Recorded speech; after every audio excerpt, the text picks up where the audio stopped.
Bueno, damos gracias al Señor por continuar con esta primera hora. Si usted nos visita recientemente o incluso es su primera vez, pues nosotros tenemos en el tiempo matutino una primera hora de enseñanza que llamamos Escuela Dominical y ya sea por un tiempo definido, usualmente es un trimestre, en esta ocasión posiblemente sea un bimestre en el que estaremos finalizando los mandamientos y ya luego les comunicaremos el tema para lo que restaría del año.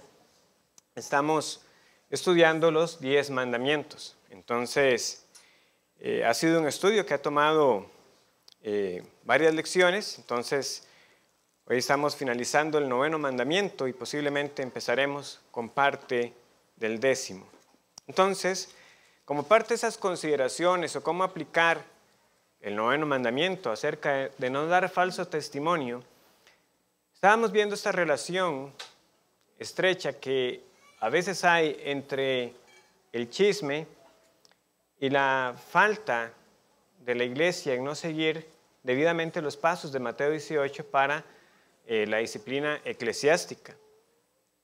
Aunque el amor cubre multitud de faltas, en ocasiones, como guardas de nuestros hermanos, nuestro deber es acercarnos a un hermano cuando tenemos la sospecha o hemos sido testigos de un pecado contra el Señor. Cuando digo la sospecha es porque quizás no tenemos todo el contexto y al abordar a la persona, la situación pueda ser aclarada y realmente no haya ningún pecado del cual llamarlo al arrepentimiento. Y ahí termina el asunto, nadie más tiene que enterarse. No tengo por qué estar yendo a otros a decir, vieras que vi a tal persona, sin ni siquiera tener la certeza de que incluso la situación realmente haya ocurrido. Entonces, la disciplina bíblica nos lleva a confrontaciones en privado, confrontaciones que se hacen siempre con este espíritu que se nos da en Gálatas 6:1, donde leemos lo siguiente.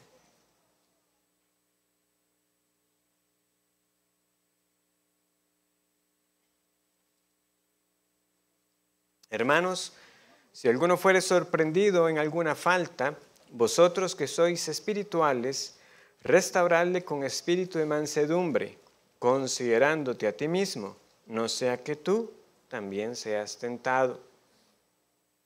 ¿Por qué es esto importante? Bueno, porque como señala uno de los autores de los materiales que usamos para esta clase, la reputación de una persona es sumamente delicada y no se restaura fácilmente luego que ha sido comprometida. ¿Recuerdan esta frase también que les compartí de Thomas Watson? O sea, el peligro con la difamación es como mínimo siempre 3 personas son afectadas.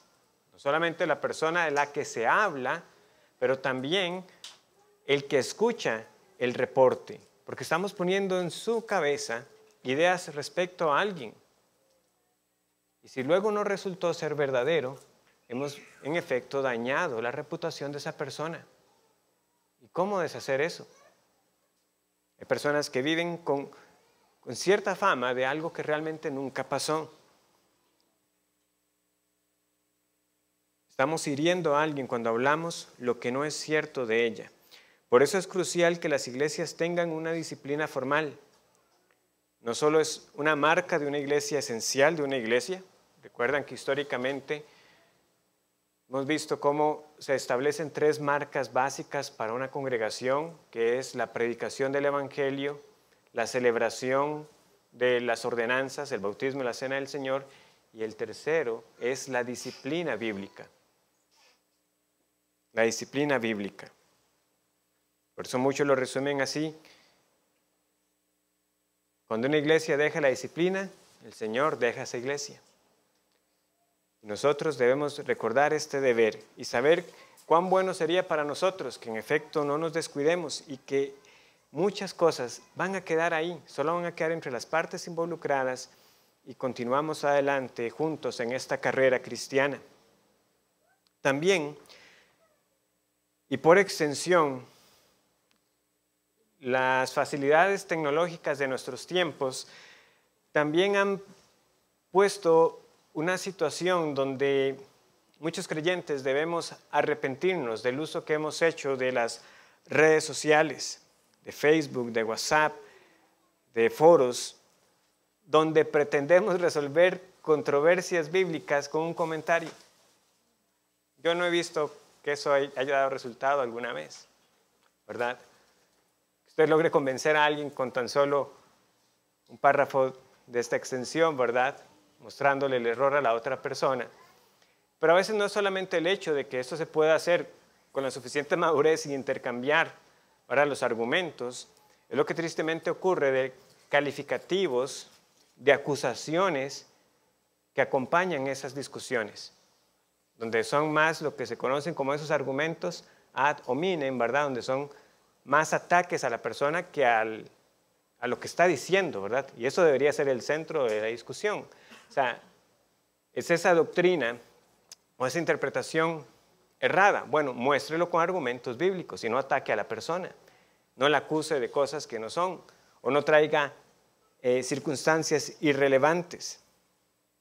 Entonces, pocas veces algún resultado favorable puede salir de estas cadenas interminables donde los comentarios van y vienen. Y lo demás es que a veces quedan ahí por mucho tiempo. ¿Cuántos de nosotros nos retractaríamos de cosas que hemos puesto si fuéramos a leer de nuevo lo que le pusimos a alguien hace un tiempo en su muro, en mensaje privado, mensaje por WhatsApp, un audio? ¿Se lo volveríamos a decir de la misma manera? Qué triste, ¿verdad? Luego ver que en efecto, tiempo después se aclaran los hechos y de lo que acusamos a alguien no era cierto. Pero tomamos con ímpetu el teclado o el teléfono y lanzamos entonces esas acusaciones. Nosotros debemos evitar tales conductas, porque debemos recordar que si eso se hace en un escenario público, nuevamente muchos no van a ver solamente el nombre de la persona, sino también de la iglesia, de dónde es. Y estamos exponiendo el testimonio también de nuestra congregación por nuestra conducta a través del uso del internet y de estos foros. ¿Debemos evitarlas, hermanos? ¿Saquemos el provecho de ellas? Claro que sí, pero no con disputas necias donde no faltará el pecado en nuestras palabras, sino buscando la edificación de las que las leen. Entonces, esos eran como algunos escenarios donde cómo evitarnos, ¿verdad?, quebrantar este mandamiento. Bueno, quien está proyectando, sí estábamos bien atrás, estamos en el 8º mandamiento. Bueno, estamos en las consideraciones finales del 9º mandamiento.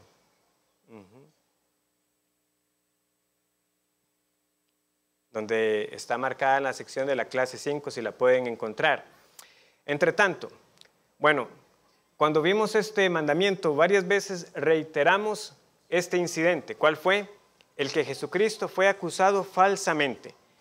Pero hay algo que debemos recordar. Esta no fue la primera vez que Dios era acusado falsamente. Aquí más bien estamos llegando a ese clímax de las acusaciones en contra de un inocente. Pero cuando nosotros estudiamos el relato de Números 20, lo que sucede en Números 20 nos muestra que la acusación del pueblo no era contra Moisés, era contra el Señor. Y en ese escenario, cuando el agua sale de la roca y esa roca es castigada, hermanos, el lenguaje que se nos plantea ahí a nosotros es que es Dios quien se está, por decirlo así, sentando en el banquillo de los acusados. Y es Él el que recibe el castigo.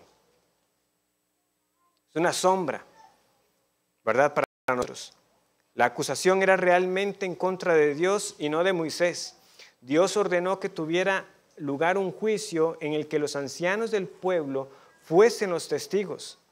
Y entonces Dios, la roca de Israel, estuvo sobre la roca delante de Moisés y recibió el castigo como si fuese culpable.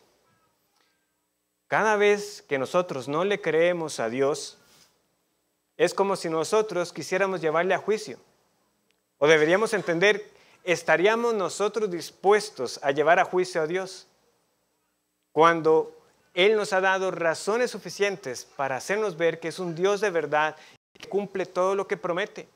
Pero este pueblo, ¿verdad?, que constantemente se quejó en el desierto, es un cuadro para amonestarnos a nosotros de que cuando pecamos de incredulidad, es como si estuviéramos diciendo que Dios no es digno de confianza, o de que si Él pudiera ser acusado de mentirnos. Y debemos preguntarnos, ¿ha dado Dios razones para que no le creamos? Nuestro Dios no miente. Esa es una de las declaraciones esenciales, ¿verdad?, que lo distinguen a Él de nosotros como criaturas. ¿Qué leemos en Números 23, 19?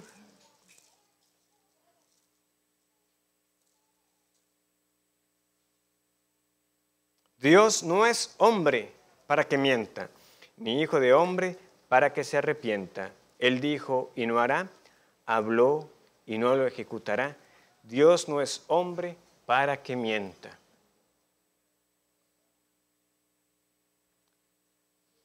Lo que es interesante es que Dios mismo, aunque no está en necesidad de, en cierta forma nos ha dado también ese testimonio de 2 o 3 testigos que Él nos exige a nosotros para que todo conste. ¿Por qué? Porque en la Trinidad vemos a las otras personas dando testimonio de las otras personas. Por supuesto, su misma palabra también actúa como testigo. Pero, por ejemplo, nosotros vemos esa dinámica donde Dios mismo, ¿verdad?, en esa economía de la Trinidad, se dan testimonio el uno al otro. Leemos, por ejemplo, en Juan 5:37, es Cristo hablando: también el Padre que me envió ha dado testimonio de mí. Nunca habéis oído su voz, ni habéis visto su aspecto, ni tenéis su palabra morando en vosotros, porque a quien Él envió, vosotros no creéis. El Padre que me envió ha dado testimonio de mí. Entonces el Padre da testimonio del Hijo. La palabra anunciada que profetizaba Cristo también es testigo. ¿Por qué? Porque recuerden que a Jesús lo acusaban. Es que tú das testimonio de ti mismo. Tu testimonio no es verdadero. Pero no, el Señor puede decir: yo también puedo mostrar la evidencia de que tengo 2 o 3 testigos para hacer constar que lo que yo digo es verdadero. El Padre da testimonio de mí. La Escritura dice: da testimonio de mí, porque a vosotros os parece, ¿verdad?, escudriñad las Escrituras, porque a vosotros os parece que en ellas tenéis la vida eterna. Y ellas son las que dan testimonio de mí. 2 o 3 testigos. El Padre da testimonio del Hijo. Las Escrituras dan testimonio del Hijo. Juan 8:18.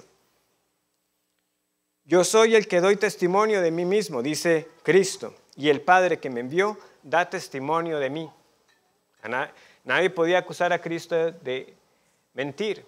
Él también puede decir: yo también puedo dar testimonio de mí mismo, pero de nuevo, yo no estoy solo. El Padre da testimonio de mí. Más adelante, Juan 15:26. Pero cuando venga el Consolador, a quien yo os enviaré del Padre, el Espíritu de verdad, el cual procede del Padre, ¿quién dará testimonio? Él dará testimonio acerca de mí. ¿De quién se habla ahora? Del Espíritu.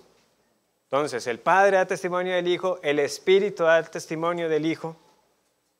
Entonces, tenemos que ver esta dinámica. También primera de Juan 5:9. Leemos ahí que si recibimos el testimonio de los hombres, mayor es el testimonio de Dios, porque ese es el testimonio con que Dios ha testificado acerca de su Hijo. El que cree en el Hijo de Dios tiene el testimonio en sí mismo. El que no cree a Dios le ha hecho mentiroso. ¿Ven por qué les mencionaba, verdad? Cuando no creemos a Dios es acusarlo de mentir a Él. Porque no ha creído en el testimonio que Dios ha dado acerca de su Hijo.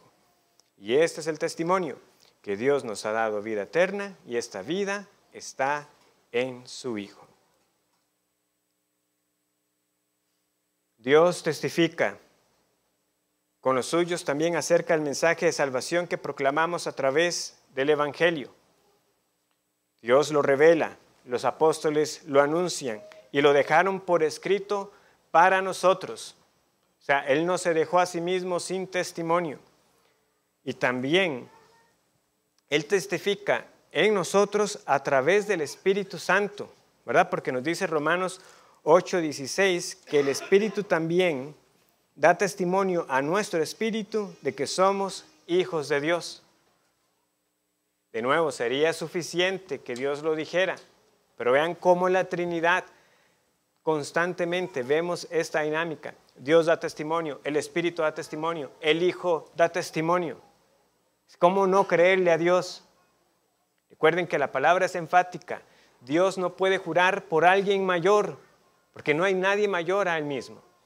Entonces, no pudiendo jurar por alguien mayor, Él juró por sí mismo. Y es lo que vemos desde Génesis, ¿verdad? Como ya estudiamos luego con detalle, con Abraham y cómo él atraviesa por en medio de estos animales, invocando que así le fuera hecho si él no cumplía. Dios dejando de ser Dios si no cumpliera su palabra. Como les digo, puede parecer un ciclo.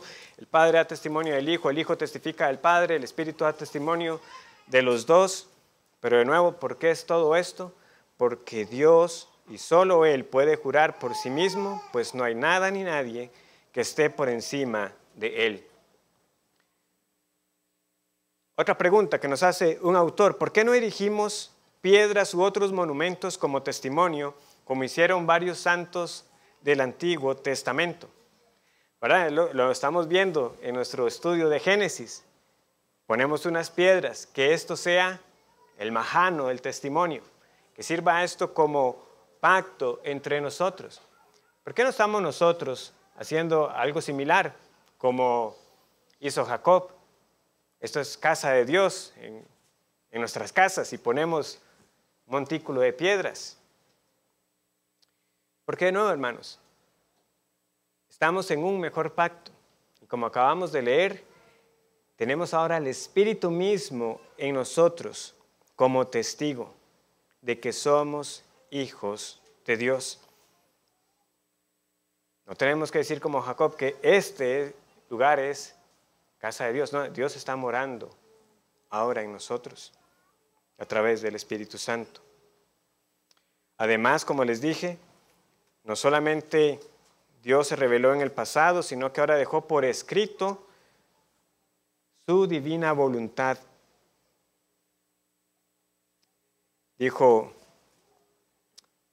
Cluny: nosotros podemos tener la misma confianza que tuvo Cornelio y sus amigos cuando recibió la visita de Pedro. El mismo evangelio que Pedro le proclamó a Cornelio, hermano, lo tenemos aquí. Lo que los apóstoles predicaron, aquí lo tenemos. Ellos lo dejaron por escrito. Y como fue escrito por inspiración divina, por acción del Espíritu Santo, sabemos que es inerrante, es la verdad de Dios. Tenemos esas mismas palabras. No tenemos que ver con, se me fue la palabra, como nostalgia. Esos días de la iglesia primitiva diciendo, si hubiéramos escuchado a los apóstoles. No, tenemos el Nuevo Testamento, tenemos la revelación completa en las Escrituras con nosotros. ¿Por qué también es esto importante, hermanos? Bueno, porque a diferencia de Cristo, nosotros no podemos decir que solo nuestro testimonio basta para decirle a las personas, crea en Dios porque yo lo creo. ¿Y por qué tengo que creerle a usted? ¿Verdad? Nos pueden decir a nosotros. Nosotros tenemos, de nuevo, el testimonio de las Escrituras. Nosotros podemos decirle que tenemos aquí ese mismo mensaje que fue proclamado en aquel entonces. En un sentido, la experiencia cristiana es individual. O sea, hay una obra que es hecha en uno. Pero no es exclusivamente individual. ¿Por qué? ¿Y por qué es esto importante? Porque si las personas nos escuchan diciendo que tuvimos o que tenemos una relación con Dios o lo que podrían llamar una experiencia religiosa, dirán, sí, todo bien. Yo he encontrado lo mismo en el budismo, en otras prácticas también, en la santería, y me ha ido muy bien. He encontrado en esas meditaciones provecho para mi vida. Qué bueno que usted lo ha encontrado en el cristianismo, yo lo he encontrado en otras. De nuevo, ¿cómo sopesamos esos testimonios? Precisamente como ustedes saben que esto han sido lecciones que hemos dado a través de los años. Yo había dejado una nota en uno de los libros que había leído acerca del nombre de cierto artista del ámbito local, porque para esos días él dio una entrevista a un medio precisamente hablando de eso, de cómo ahora había encontrado en esas meditaciones, en el yoga, en la santería, experiencias que le habían transformado la vida. Lo que es interesante, vean cómo pasa el tiempo. Creo que esa nota fue como alrededor del 2021, 2022. Para el 2023, pues salieron muchas acusaciones serias de este hombre, incluso hasta de pederastia. De nuevo, hermanos, ¿qué hace que lo que nosotros decimos como una vida de fe, nuestra experiencia con el Señor sea diferente? Bueno, porque no es solamente nuestro testimonio, es el testimonio que Dios ha dado de sí mismo en las Escrituras y es también el testimonio corporativo, porque lo que yo digo lo pueden decir también muchos otros. El Señor me ha salvado, el Señor nos ha transformado, porque el cristianismo no es una religión de individualidades, es la iglesia como tal, la que ha de ser columna y baluarte de la verdad. Como iglesia estamos encargados de preservar ese mensaje fiel y puro del Señor, el Evangelio, tal y como fue entregado. Y cuando nosotros nos reunimos, y la reunión que estamos realizando acá debe ser también un testimonio. Por eso Pablo daba tanto énfasis al orden del culto y de lo que pasaba en él.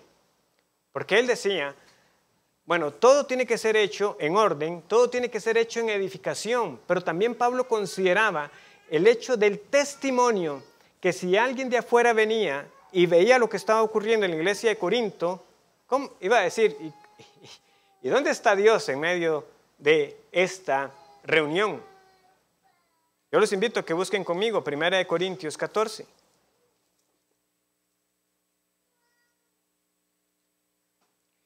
Cuando como iglesia nos conducimos como iglesia, le estamos diciendo a los incrédulos que Dios está con nosotros. Es un testimonio para ellos. Es por decirlo así, una prueba con la que ellos tienen que enfrentarse. 1 Corintios 14, verso 23. Si pues toda la iglesia se reúne en un solo lugar, recuerden, testimonio corporativo, se reúne la iglesia y todos hablan en lenguas y entran indoctos o incrédulos, ¿no dirán que estáis locos? Pero si todos profetizan y entra algún incrédulo o indocto, por todos es convencido, por todos es juzgado. Lo oculto de su corazón se hace manifiesto, y así, postrándose sobre el rostro, adorará a Dios, declarando que verdaderamente Dios está entre vosotros. Hermanos, eso tienen que ser nuestras reuniones públicas. Un testimonio de la presencia de Dios en medio nuestro. Y creo que es lo que muchos comparten, ¿verdad? En sus testimonios, cuando los leen acá. Algo sucede cuando estuvieron aquí. Pudieron ver que hay algo que ocurre. Y ese orden, hermanos, no es rigidez o tradición por mantener, porque así hacemos las cosas. No, es instrucción bíblica misma que tiene un propósito, nuevamente, de edificación para nosotros, pero de testimonio para indoctos e incrédulos. Esa debería ser nuestra oración y nuestro anhelo, porque lo reconocemos así. Dios está en medio nuestro, pero que los que vienen caigan postrados y digan, ciertamente hay Dios y está en medio de ellos. Yo no creo lo que ellos creen, pero lo que ellos creen es verdad. No le queda de otra. La obra del Señor vendrá para transformar esos corazones duros. Finalmente, Por supuesto, esa aplicación directa de no dar falso testimonio implica que nuestras conversaciones han de ser tales que la mayor parte del tiempo no sea necesario para nosotros agregar nuestro sí o nuestro no. Y esta es una pregunta que con frecuencia se da. Y es interesante, ¿verdad?, que nuestra confesión precisamente lo aborde en un capítulo dedicado acerca de los juramentos, ¿verdad? Es que si Cristo dijo, ¿verdad?, que no juréis ni por el cielo ni por la tierra, sino que sea nuestro sí, sí y nuestro no, no, está malo jurar. No puede estarlo, porque Dios mismo dice explícitamente que si vamos a jurar, que juremos por su nombre. Y tenemos ejemplos en el Nuevo Testamento, especialmente el apóstol Pablo, ¿verdad?, un hombre que conocía bien la ley, y en sus cartas vemos con frecuencia que él invoca a Dios como testigo. De nuevo, si somos hombres y mujeres que hablamos con la verdad, no tenemos que estar invocando innecesariamente el nombre de Dios a cada momento. Lo que quiero decir es que hay ocasiones apropiadas que lo demandan. Y eso es lo que vemos. Vean, por ejemplo, una que en su momento ya veremos también con detenimiento, pero en Romanos 9:1. Verdad digo en Cristo, no miento. Es el apóstol del Señor.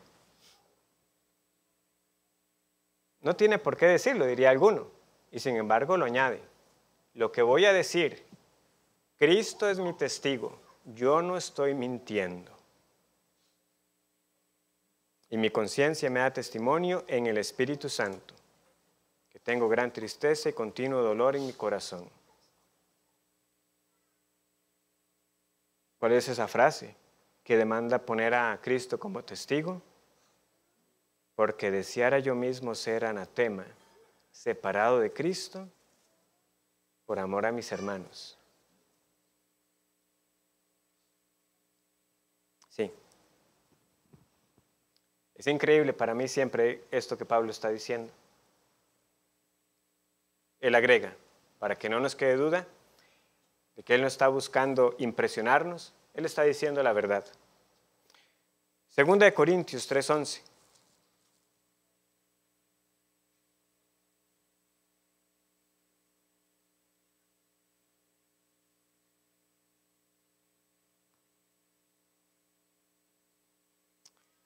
Perdón, creo que esa cita sí la anoté mal. Y ahorita no estoy recordando cuál era el texto en mi memoria. Vamos a Gálatas 1:20.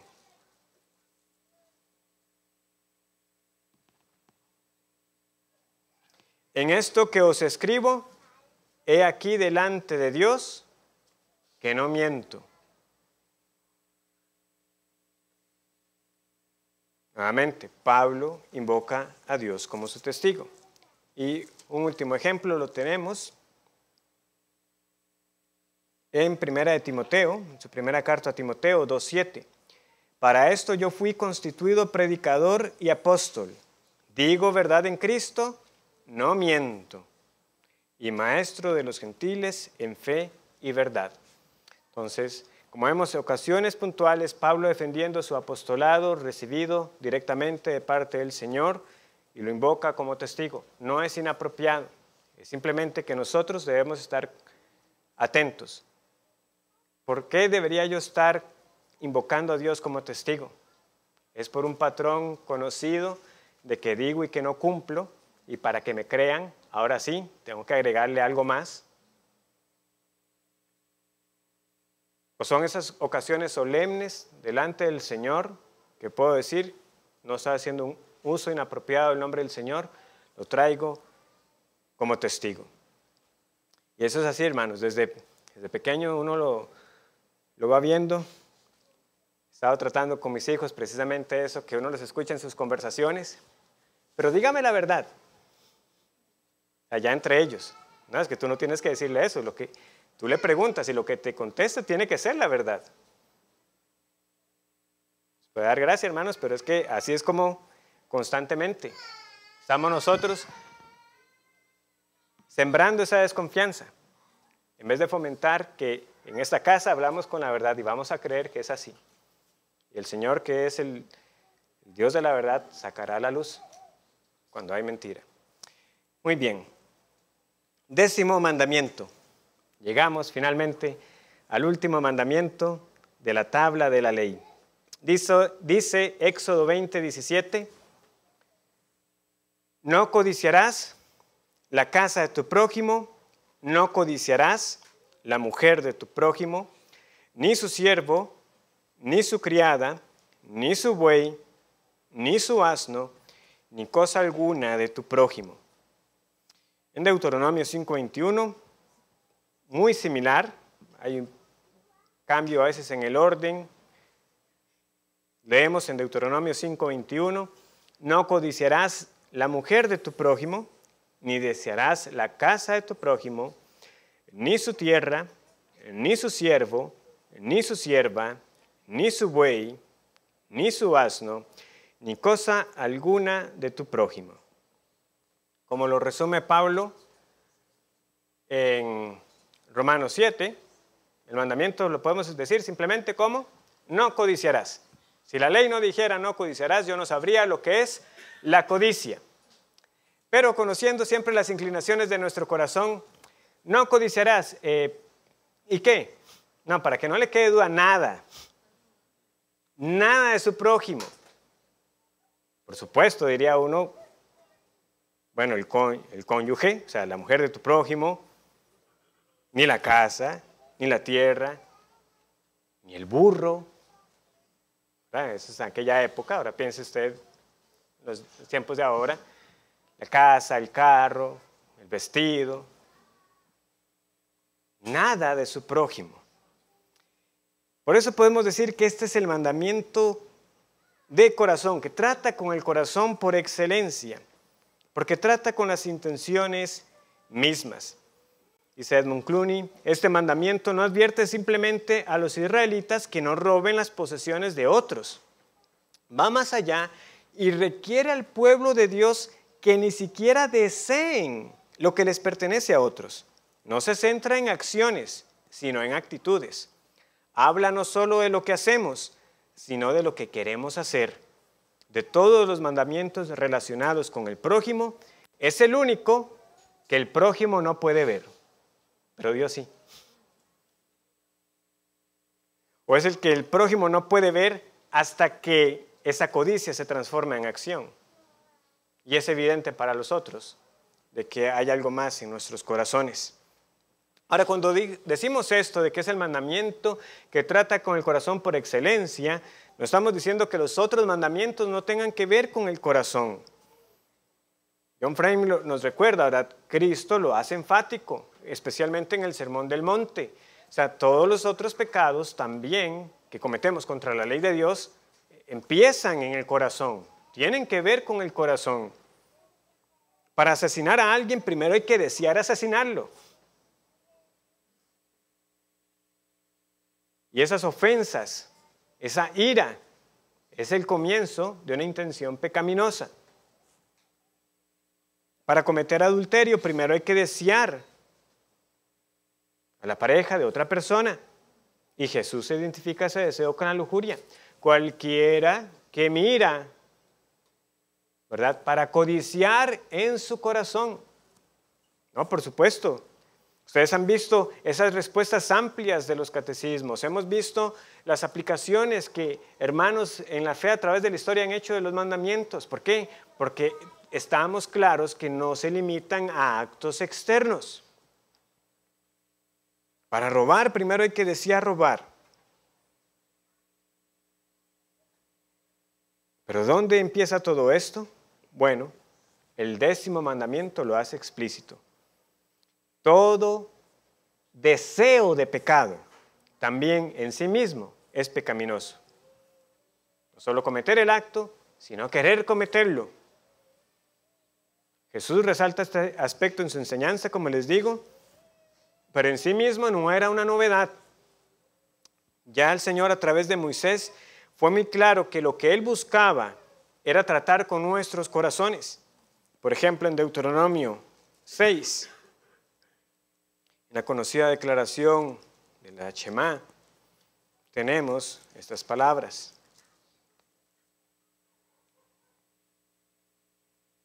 6:4 dice: Oye Israel, Jehová nuestro Dios, Jehová uno es. Y amarás a Jehová tu Dios de todo tu corazón y de toda tu alma y con todas tus fuerzas. Y estas palabras que yo te mando hoy, ¿dónde estarán? Estarán sobre tu corazón. Deuteronomio 10:12. Ahora pues, Israel, ¿qué pide Jehová tu Dios de ti? Sino que temas a Jehová tu Dios, que andes en todos sus caminos, y que lo ames y sirvas a Jehová tu Dios con todo tu corazón y con toda tu alma, que guardes los mandamientos de Jehová y sus estatutos que yo te prescribo hoy, para que tengas prosperidad. Versículo 16.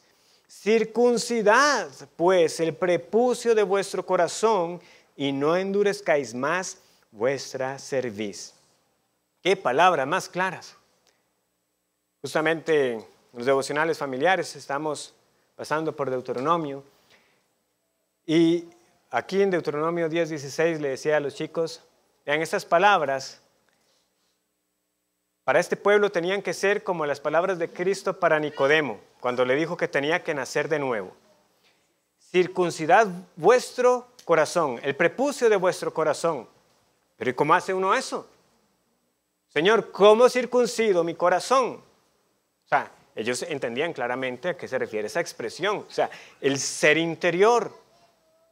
¿Cómo se realiza esa cirugía espiritual? Eso tenía que ser la pregunta. Esa tenía que ser la consideración. O sea, ¿cómo puedo nacer de nuevo? ¿Cómo circuncido mi corazón? O sea, el guardar los mandamientos tenía que llevarlos a esto. Ciertamente esa es la razón por la que no puedo cumplirlos. Hay algo aquí en mi interior que necesita ser hecho y solamente el Señor puede hacerlo. Entre otras cosas. Obviamente siempre con aquella mirada de aquel que sí podía pagar por los pecados. Está bien, el Señor me puede cambiar el corazón, pero ¿y qué hago con los pecados que ya he cometido? ¿Cómo saldo eso delante del Señor si no lo satisfacen estos animales que mueren en mi lugar? Entre todas esas sombras. Pero el punto es acá. O sea, es evidente. El Señor está diciendo, su problema es más profundo. Su problema no es solamente el hecho de que tome lo que es ajeno. No es solamente el problema de que quebrante mi día santo. Es aún lo que usted anhela. Hay anhelos en usted que son pecaminosos, que no los lleva a cabo, pero están ahí. Y por eso a mí me llama la atención que cuando vamos a los catecismos, que ustedes han visto ahora cuán amplios han sido a veces en la lista de pecados que se pueden cometer con los mandamientos, vean cómo lo plantean y veremos estas preguntas y respuestas para finalizar la clase hoy. A mí me sorprende más bien que son breves, porque es como decir, es demasiado directo. Es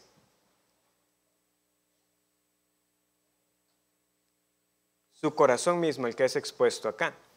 Vean, por ejemplo, el Catecismo Mayor de Westminster, pregunta 147. ¿Cuáles son los deberes que se exigen en el 10º mandamiento? Los deberes que se exigen en el 10º mandamiento son el pleno contentamiento con nuestra propia condición, una actitud caritativa, de la totalidad del alma hacia nuestros prójimos, como también que todas nuestras motivaciones y deseos interiores respecto al prójimo tiendan a y promuevan todo aquel bien que le corresponde. Pregunta 148. ¿Cuáles son los pecados que se prohíben en el 10º mandamiento? Los pecados que se prohíben en el 10º mandamiento son el descontento por nuestra propia condición, el envidiar y dolerse por el bien de nuestro prójimo, junto con motivaciones y deseos desordenados por cualquier cosa que pertenece a nuestro prójimo. Y de la misma manera, por ejemplo, dice el Catecismo Bautista, ese no está aquí, yo se lo leo para ustedes. Pregunta 85. ¿Qué se demanda en el 10º mandamiento? El 10º mandamiento demanda un contentamiento pleno con nuestra propia condición, con una actitud espiritual que sea correcta y caritativa para con nuestro prójimo y todo lo que le pertenezca. Pregunta 86. ¿Qué se prohíbe en el 10º mandamiento? El 10º mandamiento prohíbe todo descontento con nuestra propia condición, envidiar o afligirse a causa del bienestar de nuestro prójimo y todos los impulsos y afectos desordenados hacia cualquier cosa que le pertenezca. ¿Cuáles son los denominadores comunes en estas preguntas y respuestas? Este mandamiento, hermanos, va a exponer nuestro contentamiento o nuestra falta de contentamiento. Y en segundo lugar, si nos alegramos por el bien de otros o si más bien eso nos trae envidia y nos molesta que a otros les vaya bien, entre otras cosas. Entonces, que el Señor exponga lo que hay en nuestros corazones y nos conceda arrepentimiento también aún de nuestras intenciones pecaminosas. Que el Señor les bendiga.